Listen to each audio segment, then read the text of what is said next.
Today we're going to look at renaming using litres and millilitres, as we've done very similar to what we've already done with grams and kilograms. It's essentially the same rules apply again, and the main thing we have to remember is there are 1000 millilitres is equal to 1 litre. And our first example we're going to look at is 500 millilitres.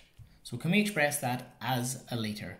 Well, 500 millilitres, we've got to say, well, how much of a litre is that? Well, it's 500 out of 1000, because there are 1000 millilitres in a litre, and we can break that down, and we can have it as when we're doing renaming using decimals, we kind of always want to get the number over 10, over 100, or over 1000. That'll make it much easier for us to rename.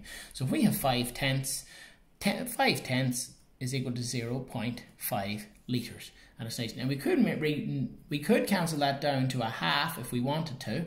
We know a half is 0.5 as well, which you can do. Some of the easier ones, some of the fractions that we do know, we can make it smaller as we just sort of learn off those decimals. But essentially we want it over 10, over 100, or over 1000 to make it easier. And then once we do that, it becomes a lot easier. So if we go 200 millilitres, well, that's equal to 200 over 1000.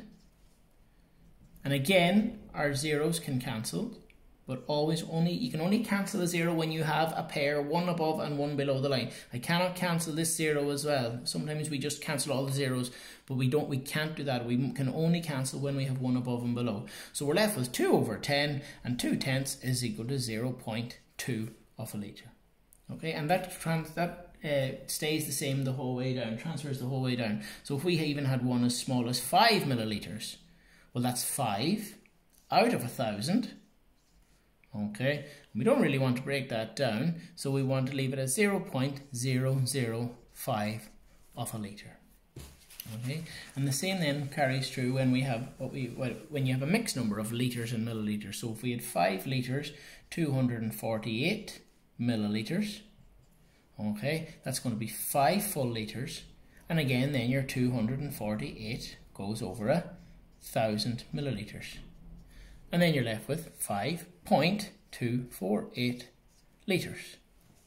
Okay, and the last one then we're going to look at is if we had 3 litres with 480 millilitres. Sorry, yeah, 3 litres, 480 millilitres. So that would be 3 full litres. Then we'd have 480 over 1000. Our zeros will cancel. So remember we wanted over 10, over 100, or over 1000. Here we have it over 100. So that means 3.48 of a litre.